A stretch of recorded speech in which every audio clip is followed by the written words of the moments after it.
taking its sweet time. All right, so I got the message that it's being streamed. Now let me do attendance. And I do believe almost everybody's here.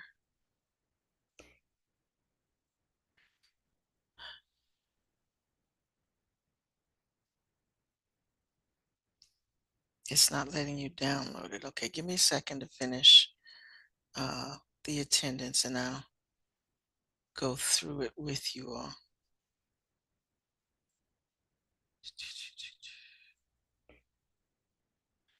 Here. Jada.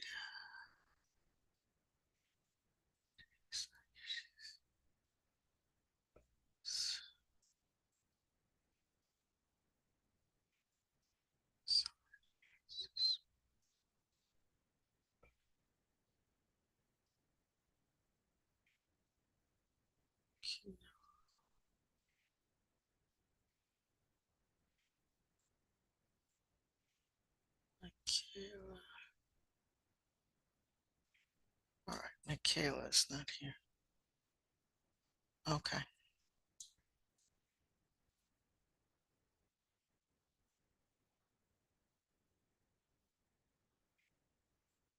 All right, so I got that taken care of. So let's share again. I'm going to share again.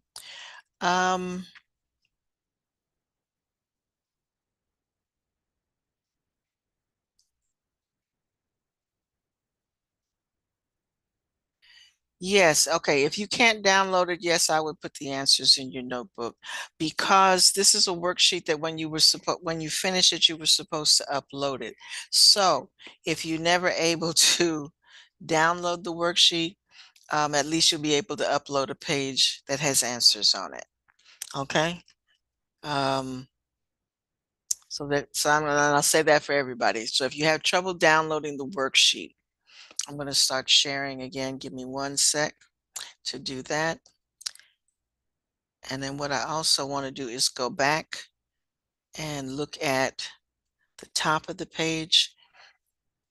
All right, so I'm going to come out of this for just 1 minute so that we can go back and look at, oh no, we're not going back. We should be going forward. Okay. Yeah, we need to go forward. Okay. I put the worksheet before the unit. So, so the top of the page, so I'm going to just review the top of the page because that was here. Let me see if I can't, do I have to go through all of these? It looks that way.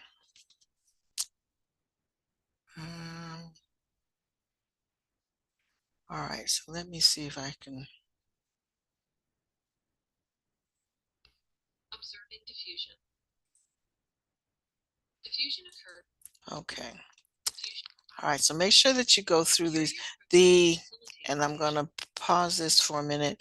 The discussion question has a picture similar to this, so make sure that you go back and familiarize yourself with this box, okay? So know that these big vessels, this is a picture of the cell membrane, and that these big vessels are protein channels. So some things, and this is facilitated diffusion. Diffusion requires no energy.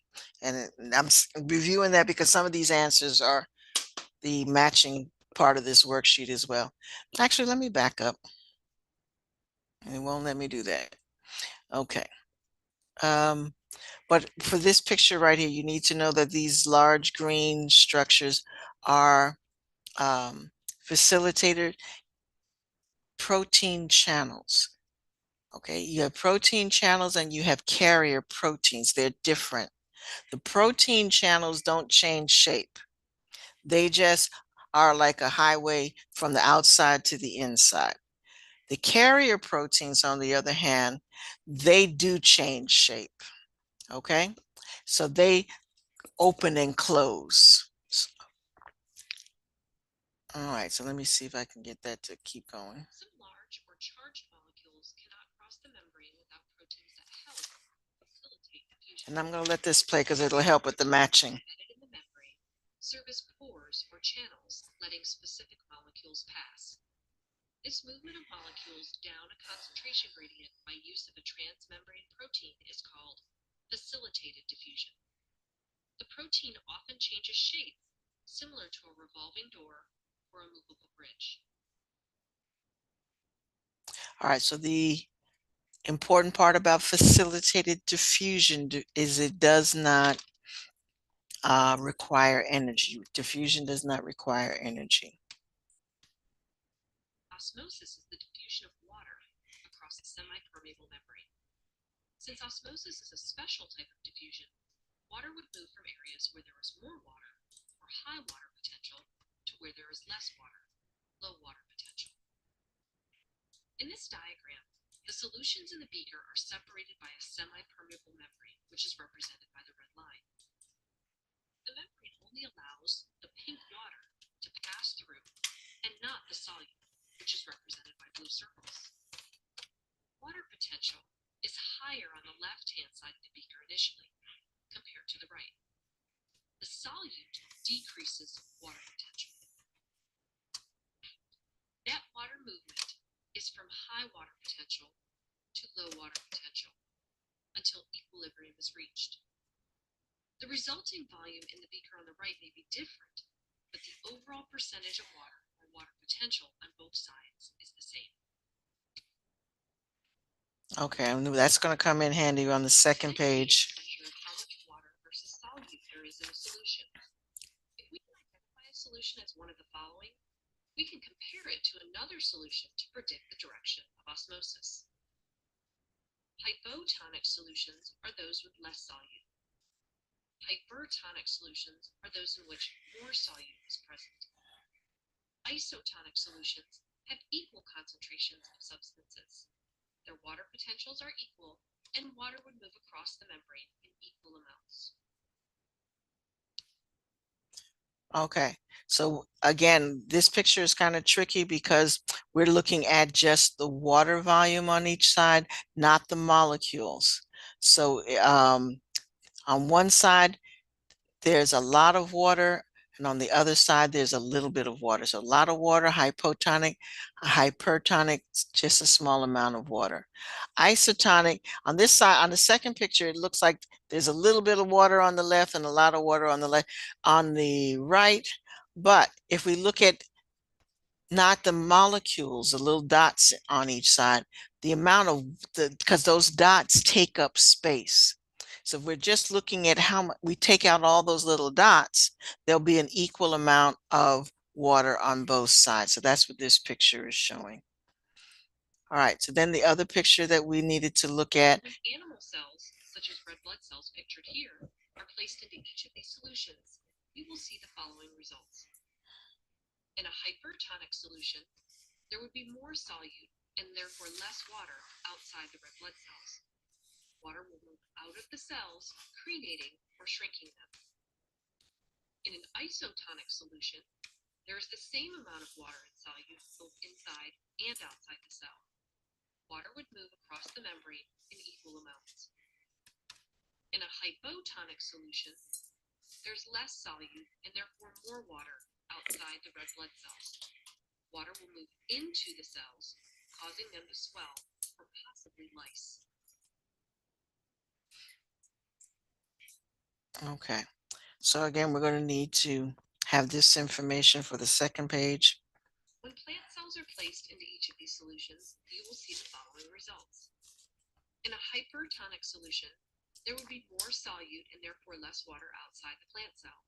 Water will move out of the cells, causing the cell to plasmolyze, where the membrane pulls away from the plant cell wall. This will cause the plant to wilt. In an isotonic solution, there would be the same amount of water and solute both inside and outside the cell. Water would move across the membrane in equal amounts, and the plant cell is called flaccid. In a hypotonic solution, there is less solute and therefore more water outside the plant cells. Water will move into the cells, causing them to swell and become turgid. This would help the plant stand upright.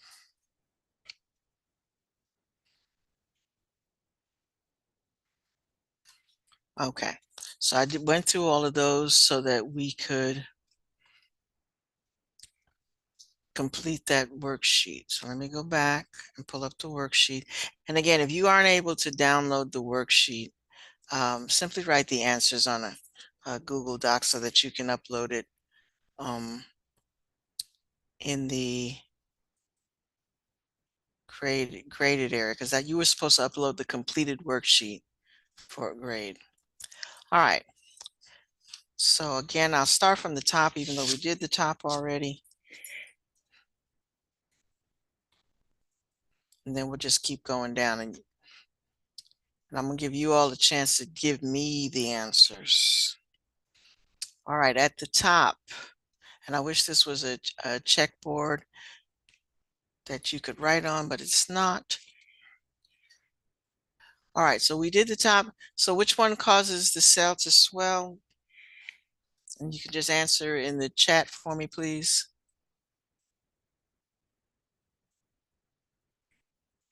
So of these, you have the three definitions: isotonic, hypotonic, hypertonic. Which one causes the cell to swell? That means that the materials, the water is going into the cell and the cell is just going to blow up. Which one is that?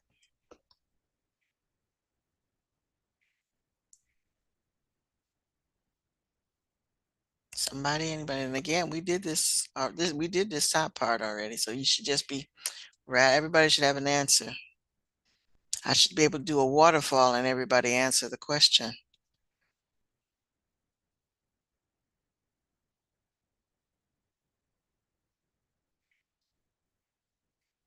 Come on, folks, participate. We're going to have a quiz on Wednesday.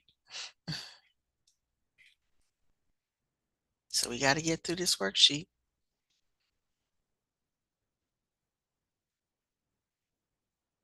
Nobody has an answer.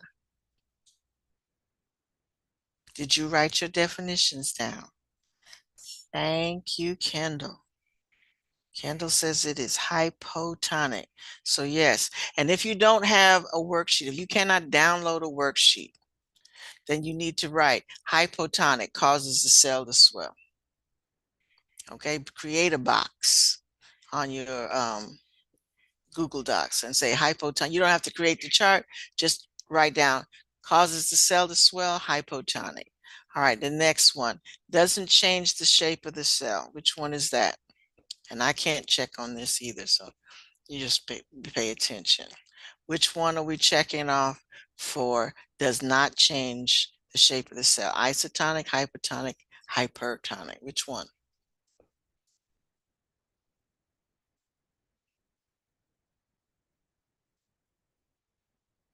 Wake up, everybody.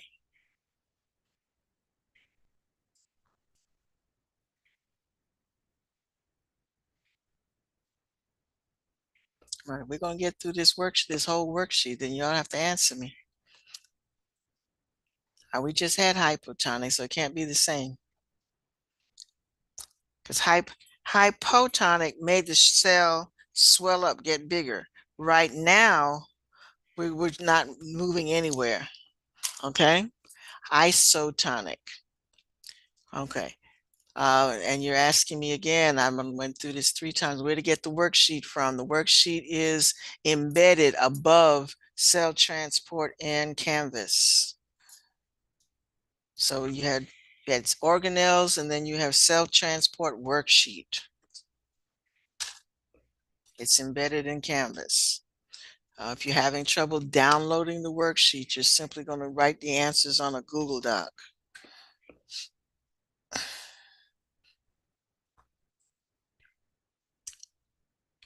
All right.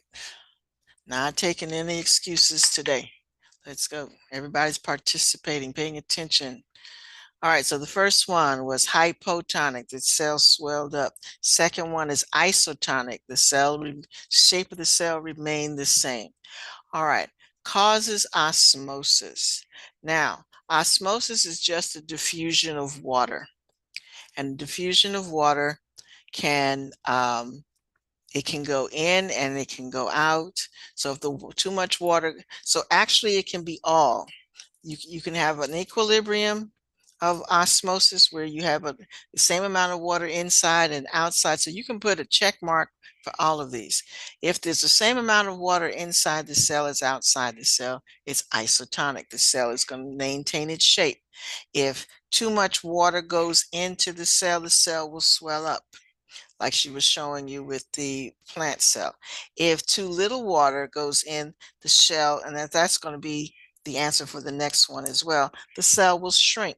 So if all the water is going out, then it's going to lose its shape and it's going to shrink. So the bottom one causes the cell to shrink, hypertonic.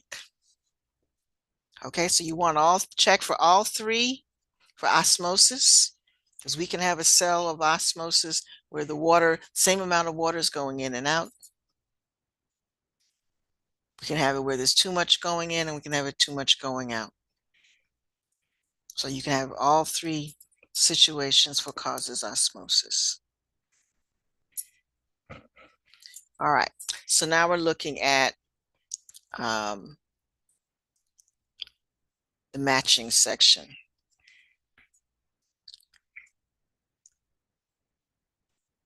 So we want to take all of those terms and they're only used once. So we're just looking at the top section.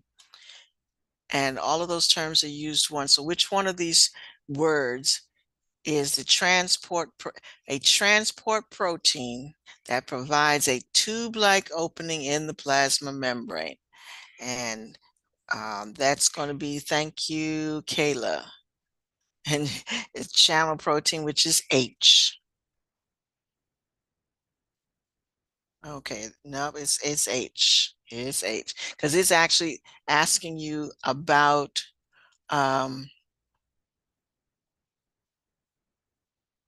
it should say a transport protein instead just transport protein, but it is a transport protein and it has a name. It's called a channel protein. All right. Is used during active transport, but not during passive transport. And what is that? What do you need for active transport, but you don't need for passive transport? Remember, passive, you just kind of just like you're just sitting there. Active, you need something to be active. What do you need? What some of y'all need right now? What do you need? You need some energy. Yes, you do. You need energy. Thank you, Kendall. You need energy. So that's going to be A. All right, a process by which the cell takes in materials by forming a vacuole around it. Now, those were the vocabulary words that were underneath it. So what it's saying is there are some things outside the cell that the cell wants to bring in. So in that question, takes in is the operative word in that question. So if it wants to bring something in, which of those E words are we going to use? And I just gave you a clue. There's two E words. Thank you. Endocytosis. Thank you, Jacob. And so that's C. We're bringing in. So you're supposed to think with endo, you're supposed to think into. The exo, you're supposed to think exit. So if you're bringing in the materials and what it's doing is the cell membrane actually forms a little pocket. The stuff that they want to take in falls in the pocket and then it closes up and then it opens up inside the cell. So that's how they get large materials in. They call that process endocytosis. All right, particle movement from an area of high concentration to an area of low concentration.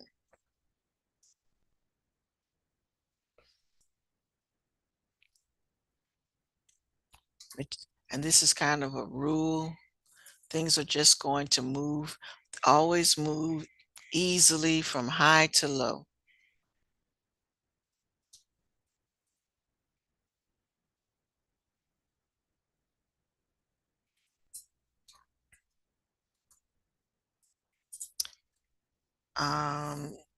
Yes. Thank you, Jake. Nope, Kendall. Kendall.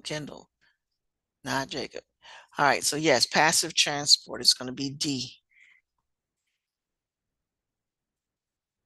Passive transport is going to move from high to low. It's going to want to get out of a crowded area to an area that is not so crowded. All right. Process where the cell expels. That means it gets rid of waste products. So that's going to be our other E word. Exocytosis. Thank you, Jacob. All right. And go a form of passive transport that uses transport proteins.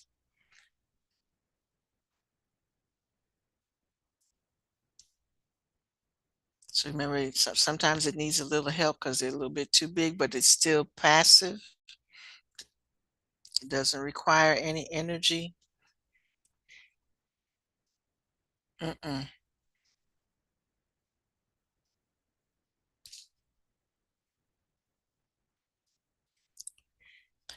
Remember, active transport requires energy. So if this says it's still passive, so it's going to be B. It's going to be facilitated diffusion. Diffusion does not require energy, but there are some things that are too big to just flow through the cell membrane. Remember, the cell membrane has little pores in it, like your screen. I always use the screen, Windows screen, as an example. Some things can just flow right through, but there are some things that it wants to come in that are too large, and they can just flow through those channels. And they call that facilitate. They need a little help. Facilitated diffusion. Okay. All right. Particles that move from a lower concentration, which means it's going against the gradient because it's supposed to go from high to low. So if it goes from low to high, that means we have to make it do this. So then this is where we need energy, and that one is what? Type of transport that requires energy is active. Jacob, this is where your active transport is. It requires energy, and it requires energy because it's going against the rule. It's going from low to high instead of from high to low. All righty. And the last one is the only letter that's left is G. The transport protein that changes shape is a carrier protein. Okay, so we used all those letters. I'll run through the letters real quick. If you're just writing letters, it's H, A, C, D, F, B, E, and G. Okay, all right, so they're basically going to use the same information, except they're switching up just a little bit. So I'm going to come over here so that we can see top and bottom. All right, so now we're just using the words in the second part to answer these questions down here. So the diffusion of water has a special name. And what's that? Osmosis. Thank you, Kendall. All right, the movement of substances through the cell membrane without the use of energy. So you should underline that if you got a paper, without the use of energy. Which one does not require energy? You got two types of transport. Which one does not require energy? Yes, but that answer is not going in this, but they want the type of energy that does not require energy.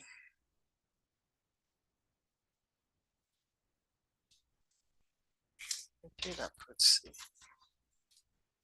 It's going to be passive. It's just going to be, and we're only using the letters once. So it's going to be passive transport, but yes, because the facilitated is not a choice in this section. So, but that would be a true answer as well. Okay, so the letter that you want for this one is going to be D. Okay, it's going to be D. All right, used to help substances enter or exit the membrane.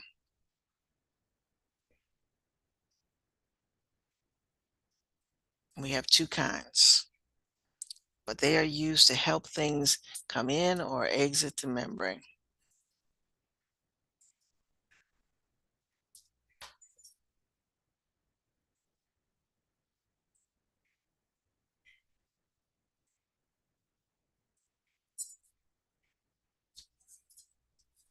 Everybody got stuck. Thank you. Transport protein, A. All right. When energy is required to move materials through the cell membrane. So then we need energy. What do we need energy for?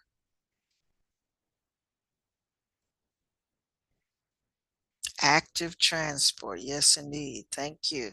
So that's B. Thank you, Jacob. All right. When molecules of one molecule are spread out evenly on both sides, what is established? You got the same amount on both sides of the cell membrane.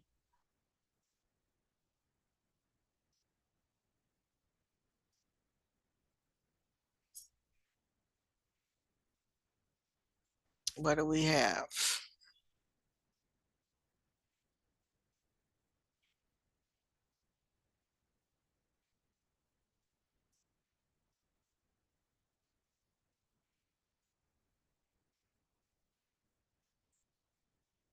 Well, it's kind of in the name.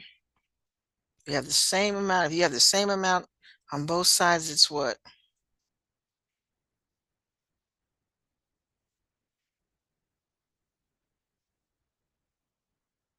We got 3 people answering the questions. We'll start calling on you. And Kayla is one of those people, but no, diffusion is not the answer. Thank you. Thank you so much, Malia. Am I saying your name right? Malia? Okay. Malia says equilibrium. Equilibrium. Okay. Equilibrium is what you should have for H, for molecules of one substance spreading equally on both sides. All right. A vacuole membrane fuses, becomes part of the cell membrane, and the contents are released. So what it's saying is a vacuole that's inside the cell moves over to the cell membrane, becomes attached, opens up, and spits out whatever's inside of it. So what do we call that? So the thing, it released it. Yes, G, exocytosis is how you pronounce it. Exocytosis, G, is what goes in that space. All right, the cell membrane forms around other substances. For example, how the amoeba gets food.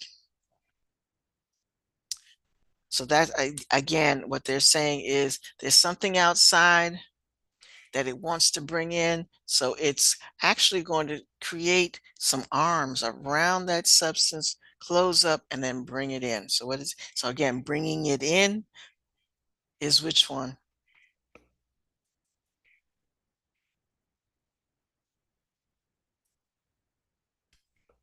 If exocytosis is spitting it out, then which one is bringing it in? Okay, thank you. Endocytosis, F. Thank you, thank you. And last but not least, molecules that move from high to low concentration is going to be diffusion. Our only letter that we should have left is C, diffusion. Okay. All right. So I'm going to move this up now. All right. They want you to look at each of these circles and see what's going on. And they want you to use the terms diffusion, active transport, osmosis, or equilibrium to describe. So if you have a worksheet, you simply want to make a notation next to it. Hopefully you can write on your worksheet and you just make a notation next to it. If you don't have a worksheet, let's label the circles 1, 2, 3 across the top, 4, 5, 6 across the bottom, and that way you can associate your answers that way. Okay, so again, if you weren't able to download your worksheet and you want to record an answer, that's 1, 2, 3 going from left to right across the top, and then going second row, 4, 5, 6 across the bottom. All right, so in the first picture, picture number 1, inside the circle, we're going to assume these are our cells, and the outside is the environment around the cell. It says high levels of CO2, and that's a gas, so it can diffuse. And then there's low levels outside, and it's showing the arrow going into the cell. So it's going from low, so that's the direction of flow. It's going from an area of low concentration to an area of high concentration. So what is that?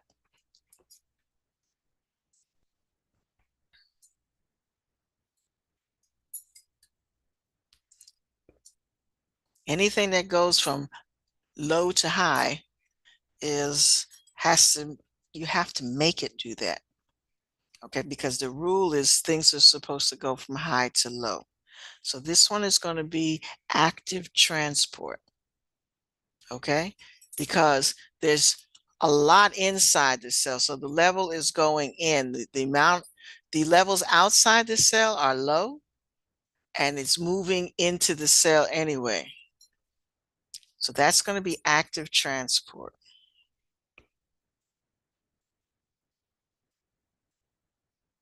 All right, the second one, you've got 8 molecules of water inside, and you've got 2 molecules of water outside. So there's high inside and low inside. So we could say this is diffusion, but because it's telling you it's water, what is it really?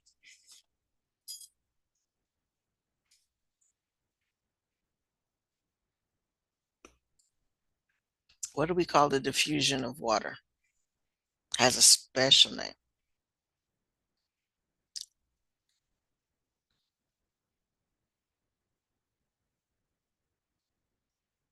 And then what you can't do also is go right down high to low, because the arrows are going in the direction. Thank you, Kendall. Osmosis. So this one should be labeled osmosis. And if you want to also indicate that it's going from high to low. All right, so this is osmosis. Picture number 2 is osmosis. Number 3. All right, you've got 25 grams of glucose. Glucose is a sugar molecule. It's large on the inside, and there's only 5 on the outside. So we are definitely going from high to low, but sugar molecules are large. So we want to make it, we have to make it go from inside to outside the shell. So what do we need for this one? And you can repeat answers on this one. If we have to use some energy to get those glucose molecules out, what is this?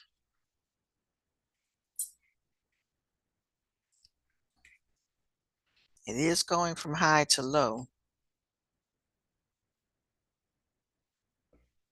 Actually, we don't use the energy. We're going to use transport molecules.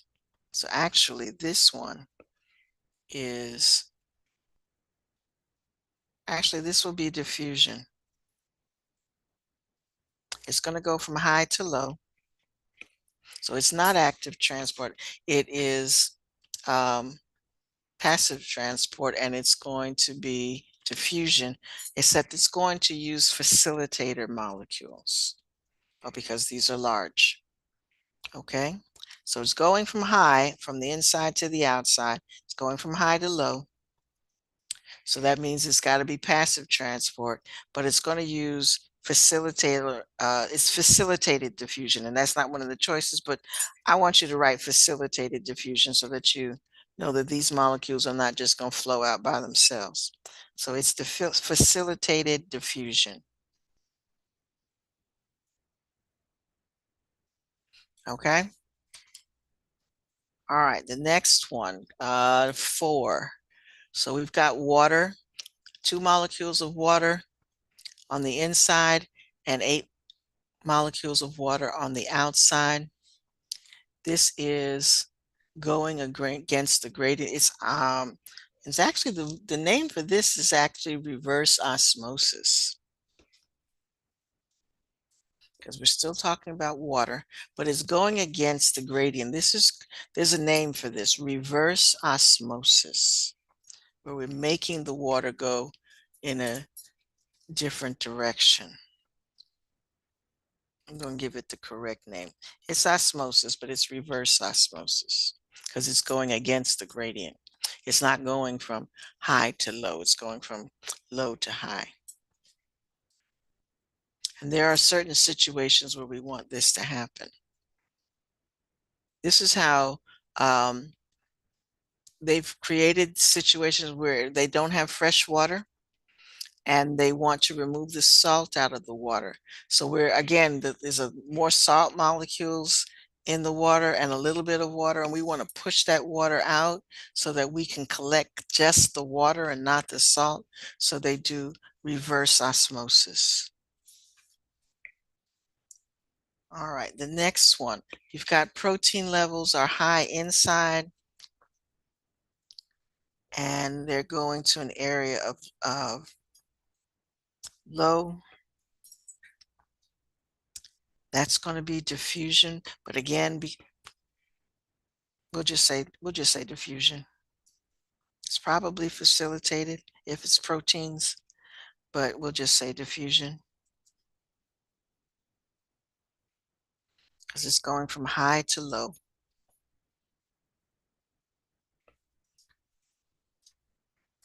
All right, the last one, what are we going to call that one? You've got 10 molecules of water inside and you've got 10 molecules of water outside.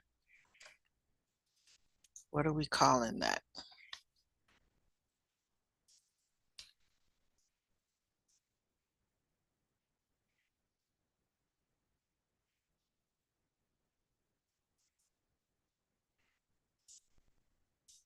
So same on both sides. So which word are we going to use for that?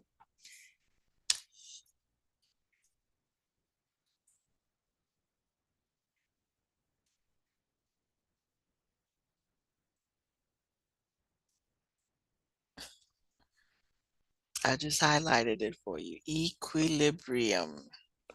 Equilibrium is equal amounts of the substance on both sides of the cell membrane. Equilibrium.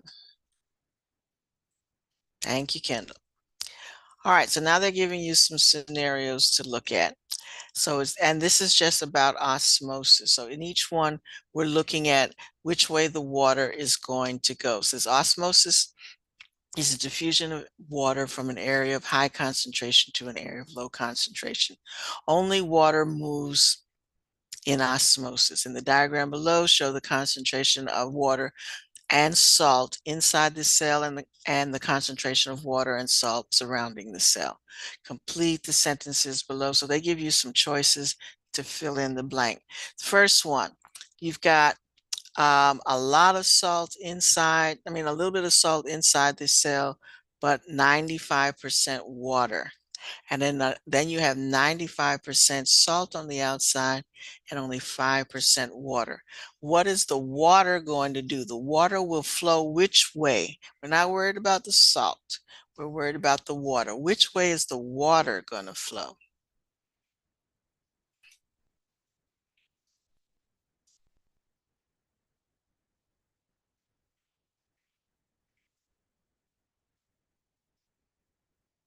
Remember, the paragraph up here says it's going to flow from high concentration to low. Oops, not trying to highlight everything. All right, so it's going to flow from high concentration to low. The water will flow which choice are you writing down?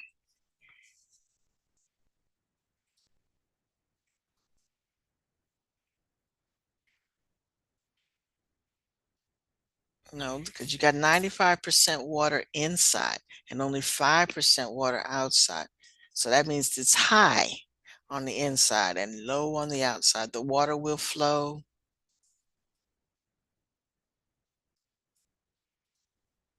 out of the cell. It's going to flow out of the cell. That's going to go from high inside to low. So it's going to flow out. So your choice that you're filling in the blank, folks. So you have to choose one of these terms in the brackets. Is it going to flow into, out, or move in both directions? It's going to flow out of the cell because it's too high inside. All right, the second question.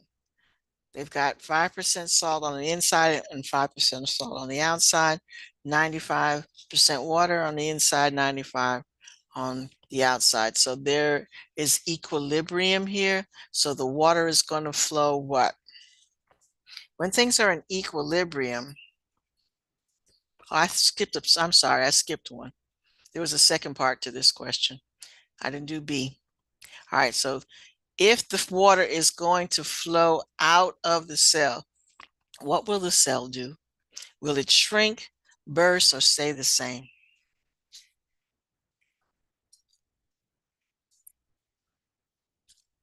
Remember, the water is coming out. So think of this like a balloon. If you fill the balloon with water and you let some of that water out, you're letting the water, remember I said that the water is coming out of the cell. So that's like coming out of the balloon. What's it going to do? What's that balloon going to do if the water's, it's not going to burst. It's going to shrink. If you let the water out of the balloon's going to get smaller. So you're letting this is a cell, think of the cell like the balloon. If the water is coming out of the cell, it's going to get smaller. Water is taking up space in the cell. So the cell is going to get smaller. So we're looking at just the first situation. The water is coming out, therefore it's going to take up less space in the cell. The cell will shrink. Okay? Everybody got that? Because several of you are saying burst. It's not going to burst, it's going to shrink because of the direction that the water is leaving. All right, then now the second one. Which way is the water going to flow if it's the same inside and out? Now it's going to flow, but what is the water doing? In order for it to maintain equilibrium, the water has, in order to maintain equilibrium, the water has to do what? No. Again, if it went out, it wouldn't be equal. It has to flow in both directions. Okay, it has to flow in both directions. Okay, so you've got the same amount going in as going out, and so there's an equilibrium. Okay, it doesn't stop flowing, but it flows. What is coming out is equal to what's coming in, so it maintains its shape. So it's going to flow in both directions. Okay, and I just answered this. The second part, the cell will stay the same. It's going to maintain its shape. Okay, we good? All right, next one. All right, so this one is only 5% water inside and 95% water outside. So what's the water going to do?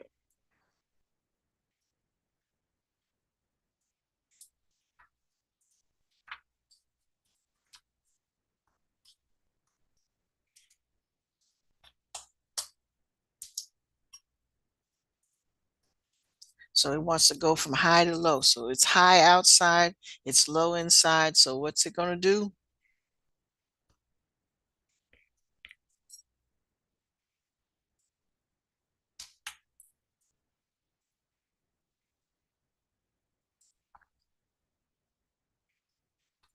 Come on, folks. Running out of time here. All right, it's going to flow into the cell. Because it's going to go from high outside to low inside. It's going to flow in. We're not looking at the salt. We're looking at what is the water doing. This is all about osmosis. All right, and if the water keeps flowing in and there's no equilibrium going on, what's going to happen to the cell? You have to think of it again like that balloon. We just keep filling it up with water. What's it going to do? It's going to burst. Oops. Can't. All right, it's going to burst. And this does happen. There is an organelle inside the cell. Whoops. There is an organelle inside the cell that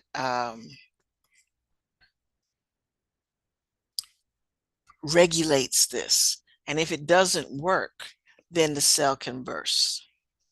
Okay. All right, looking at the next one. So we're on the last page of the worksheet. I said, at which at which solution concentration gradient is each cell diagram?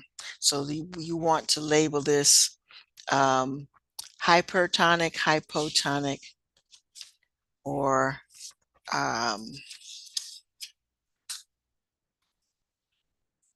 isotonic.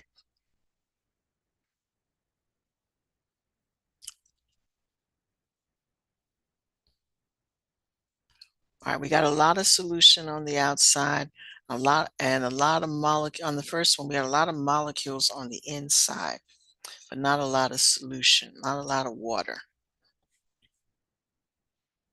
So is this going to be hypertonic or hypotonic?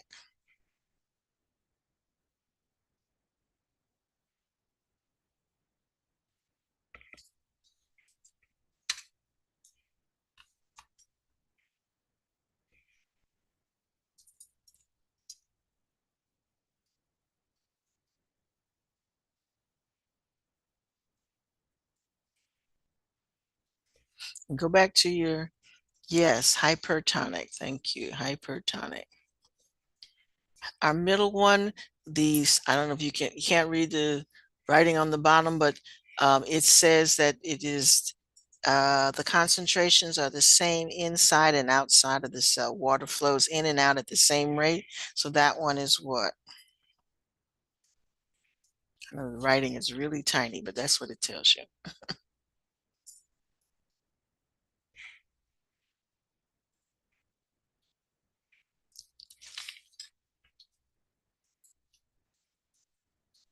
Now, if it's the same, it's going to be isotonic. So our first one was hyper. This middle one, if it's the same going in, it's like our little boxes at the beginning of the class when we were looking at, we were putting our check marks in the columns. The one where it's going to be the same inside and out, it doesn't change the shape of anything, that's isotonic. And then our last one, if the first one was hyper, the last one is going to be hypotonic. Okay. So we have hypertonic, isotonic, and hypotonic. All right, number 5. Almost done. Number 5 is in the diagram is moving from high concentration to low concentration. So what are we going to call this? And I think they just wanted you, I think, I'm not quite sure what words that they want you to use, but write diffusion because that is the definition for diffusion. They didn't actually give you choices. So for this one, they just write diffusion.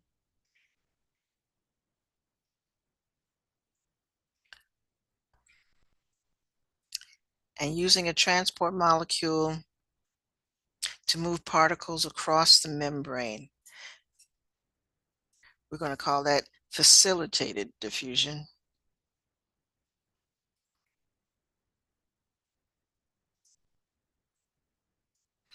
Because they're still just flowing across the membrane, but they're using a passageway, like a little highway that they can express lane to get inside. All right, then you have the last picture out. All right, in the first one, you have basically some food. The cell has something on the outside that it wants to bring inside. So which of those E words describes how the cell will bring something inside?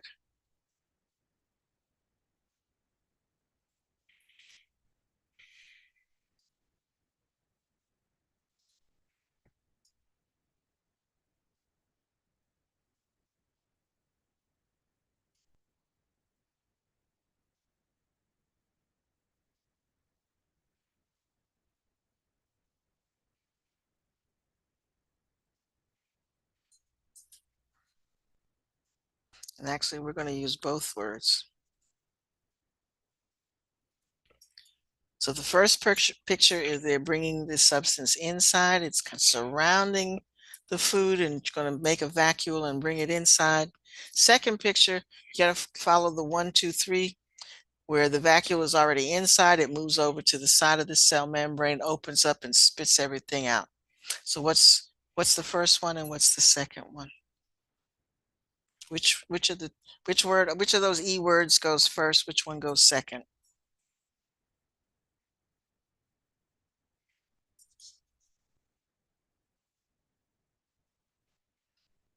Y'all gotta know these diagrams because tests have pictures on them.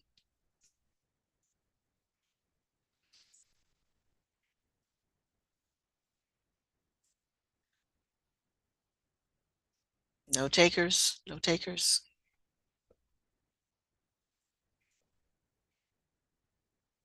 I'm gonna start calling on you.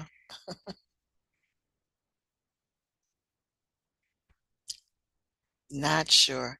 All right, so again, if the two words endocytosis and exocytosis. So endocytosis, I'm gonna show a video next time on so it shows you better what they're talking about.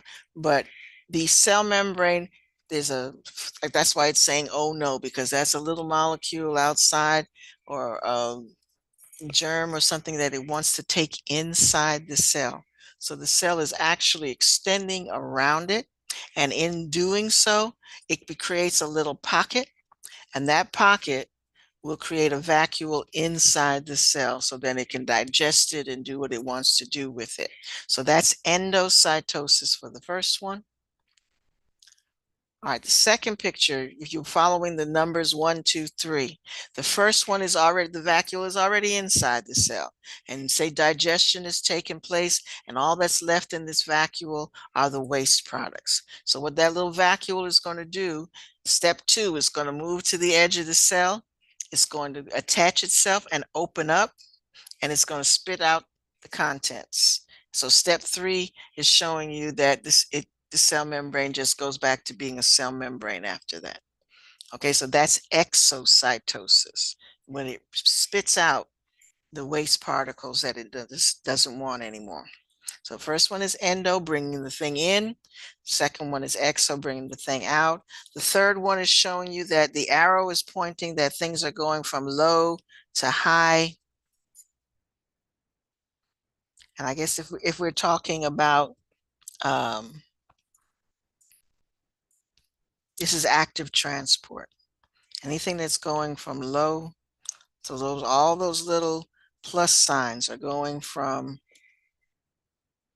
low, from an area where there's not a lot of them to an area where there is a lot of them. That's active transport. That requires energy. Okay, but we'll try to go over these again. All right. And we're kind of look at it. Let's see. The discussion question we're not going to be able to do in class today. So again, for those of you who wanted to know where that worksheet was, it is right before the section, before the cell transport lesson. So hopefully they will fix whatever is wrong and you'll be able to download it. But read these definitions again. We went through this little box here. So again, for you to do it, you just click on play, but you have to click on each button. It says it's locked. I mean, yeah, I think they're working on it. So hopefully they'll get everything unlocked by next class. But all day long they've changed all our logins and everything because something went wrong somewhere. But here again, if you click on these words here, oh, the worksheet. How's the worksheet going to open tomorrow? We were working on it. Let me go. Okay, hold on. I wish you had said me that before. It should be due tomorrow. It shouldn't be. Okay, let's go. All right, let me go to discussions.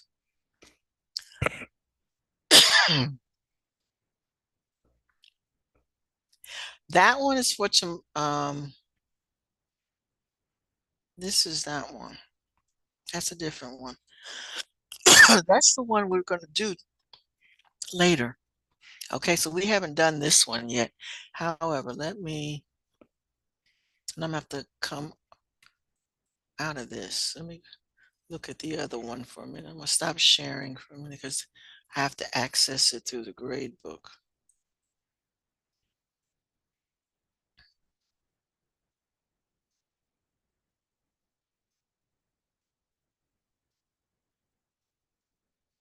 All right.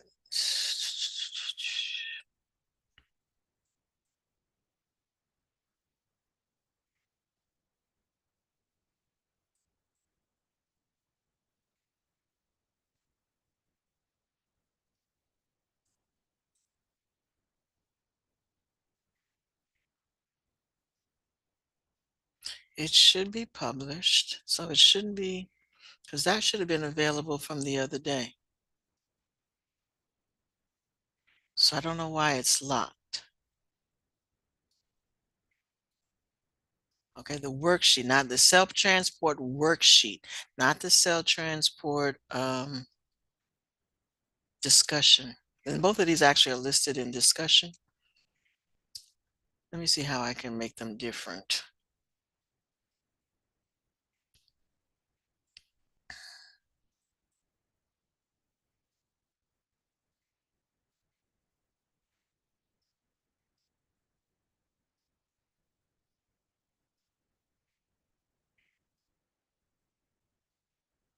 All right, I'll work on making sure that they are not locked. They shouldn't be locked. It's been assigned. It shouldn't be locked. And the second one is a discussion. So the worksheet is due tomorrow. It's not, it should say due tomorrow. So that's not late. But the discussion question was due, was also due. Let me change the due date on that one because we didn't get to it. I was hoping we would get to it. So I'm going to change the date on the discussion question.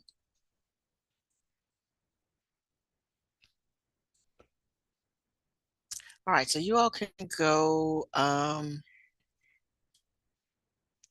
Let me see. Students have already submitted. Now this one says available today and is due to, so I'm going to change this since I don't see you tomorrow. I'll change it to Wednesday. And I will save that one.